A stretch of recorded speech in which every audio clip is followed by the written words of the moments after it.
Toujours dans le cadre de la comptabilité analytique, je vais vous donner un exercice par rapport au coût de production pour mettre en application les notions liées au coût de production. Avant de faire l'exercice, j'aimerais bien faire un petit rappel rapide des notions que nous avons vues la dernière fois. Vous avez des produits résiduels qu'on peut remarquer ici, par exemple, dans cette production. Dans les produits résiduels, on peut trouver ce qu'on appelle des déchets ou bien des rebuts. Un déchet, c'est quelque chose que l'entreprise doit évacuer, qui n'est pas utile pour l'entreprise. Dans le processus de la fabrication de la table et de la chaise, on a des morceaux de bois qui sont inutilisables, qui ne se retrouvent pas dans le produit final, qui s'appellent des déchets. Alors que des rebuts, ça donne lieu à un produit final ou bien un sous-produit qui est qualifié de défectueux. C'est ce qu'on appelle les produits résiduels, mais le traitement comptable de ces produits résiduels est le même. En fait, on a trois cas possibles. On a vu qu'un produit résiduel peut se retrouver entre trois situations, soit sans valeur, qui n'a pas d'utilité, n'a pas de valeur, ou bien vendable sur le marché ou réutilisable dans l'entreprise. Dans le cas de sans valeur, on doit juste ajouter au coût de production les coûts d'évacuation. Si l'évacuation ne coûte rien à l'entreprise, eh bien, ça va être un coût qui est égal à zéro. Dans le cas où l'évacuation coûte de l'argent à l'entreprise, cet argent-là, ou bien ce coût-là, doit s'ajouter au coût de production. Et puis, les produits résiduels peuvent être vendus sur le marché, soit avec transformation, avec transformation, ou bien sans transformation. Dans les deux cas, on doit réduire notre coût de production en déduisant le prix de vente sur le marché de ces produits résiduels vendables. Si on a des coûts de transformation, on va ajouter ces coûts au coût de production. Dans le cas où il n'y a pas de transformation et il n'y a pas de coût de transformation, on a zéro coût ici. Et puis le troisième cas, ça peut être avec transformation ou bien sans transformation. Je vais vous donner un exercice pour bien comprendre comment on calcule le coût de production en présence de produits résiduels. On va imaginer cette situation. On va imaginer par exemple que l'achat de la matière première, l'entreprise achète 1200 kg à 2 euros le kilogramme. L'entreprise paye la main-d'œuvre directe 500 heures. Il y a 500 heures de travail à 8 euros l'heure et on a des charges indirectes de 5000 euros. Et puis, avec toutes ces charges, on produit des tables, on va dire 500 tables. On va imaginer qu'il n'y a pas de chaises. Et dans cette situation, vous avez par exemple l'information suivante. La transformation du bois entraîne deux déchets. Vous avez sur l'image déchet numéro 1 et déchet numéro 2. D1 représente 10% de la matière première consommée et entraîne 2 euros de frais d'évacuation par kilogramme. Donc vous avez ce D1, ce déchet-là, représente 10% de cette matière consommée, c'est-à-dire de 1200 kg consommés. Et D2 représente 13% de la matière première consommée est vendu à 1 euro le kilogramme. Donc D2 que vous voyez ici représente 15% de ce qui est consommé comme matière première. Et ce D2 est vendu sur le marché à 1 euro le kilogramme. Voilà l'exercice et maintenant ce qui est demandé c'est de calculer le coût de production de chaque table que vous voyez ici. Pour calculer le coût de production, on doit compléter un tableau. En comptabilité analytique, on a ce tableau-là. Vous avez d'abord les charges directes. Dans les charges directes, on a le coût d'achat de la matière première et la main-d'œuvre directe. Et dans les charges indirectes, on a le coût de production. Pour les déchets, il y en a deux dans l'exercice, D1 et D2. On va calculer le coût de chaque élément pour savoir le coût de production total. Alors, on va commencer tout de suite et à chaque fois, vous avez trois colonnes, la quantité, le coût unitaire et le montant.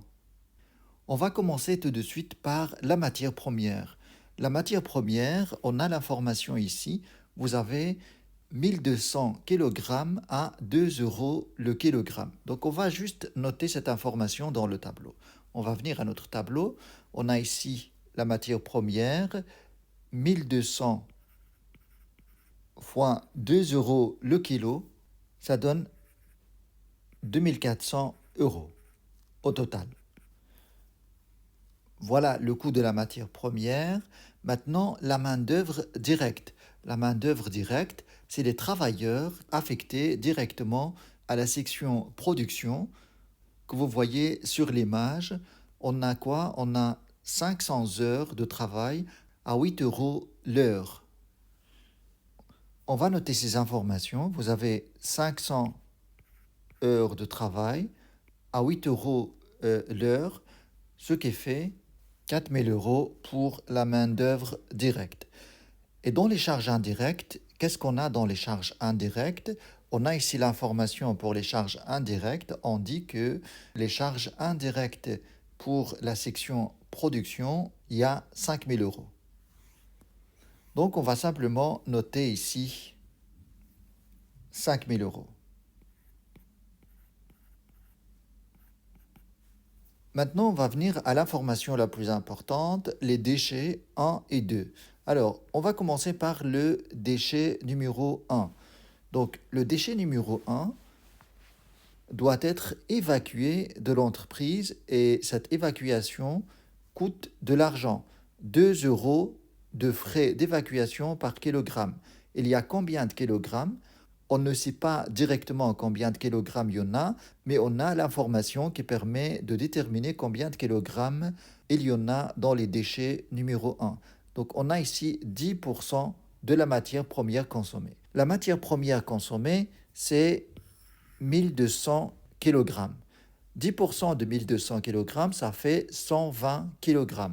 Donc vous avez ici 120 kg de déchet 1 qui est évacué à 2 euros le kilogramme. Donc ce que je vais faire ici, c'est d'ajouter ce coût d'évacuation au coût de production de la table. Vous avez ici une quantité de 120 kg évacué à 2 euros le kilogramme, ce qui fait un coût total de 240 euros. On va mettre un plus ici pour dire que ça s'ajoute au coût de production. Maintenant, on va voir le déchet numéro 2. Vous avez D2 représente 13% de la matière première consommée, qui est là, 1200 kg, est vendue à 1 euro le kilogramme. Alors, d'abord, on va calculer le 13% de 1200 kg. Ça fait combien? Donc, vous faites 1200 fois 13%, 13 sur 100. On va avoir 156 kg. Donc, 156 kg de déchet numéro 2 est vendu sur le marché à 1 euro. Alors, cette vente-là, ce n'est pas un coût pour l'entreprise, mais c'est quelque chose qui va réduire les coûts. Ça représente une diminution du coût et non pas une augmentation. Donc, vous avez une quantité de 156 kg vendue sur le marché à 1 euro le kilogramme, ce qui fait une valeur de 156 euros qui s'ajoute ou bien qui réduit le coût de production. Et au final, on n'a qu'à additionner les coûts pour savoir le coût total de production. Vous avez 2400 plus 4000 plus 5000 plus 240 moins 156. Donc vous avez un coût de production de 11 484 euros. Maintenant, je sais très bien combien j'ai fabriqué de tables.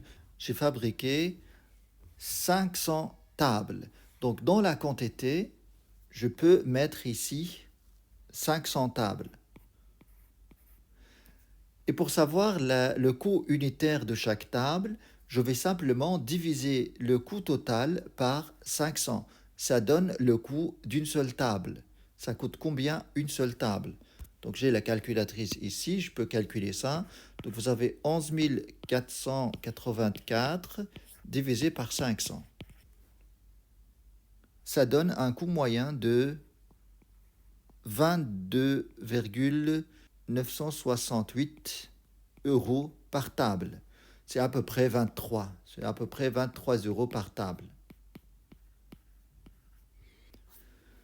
Voilà pour cet exercice. J'espère que ce calcul lié aux produits résiduels est clair pour vous. Merci d'avoir suivi cet exercice et à très bientôt.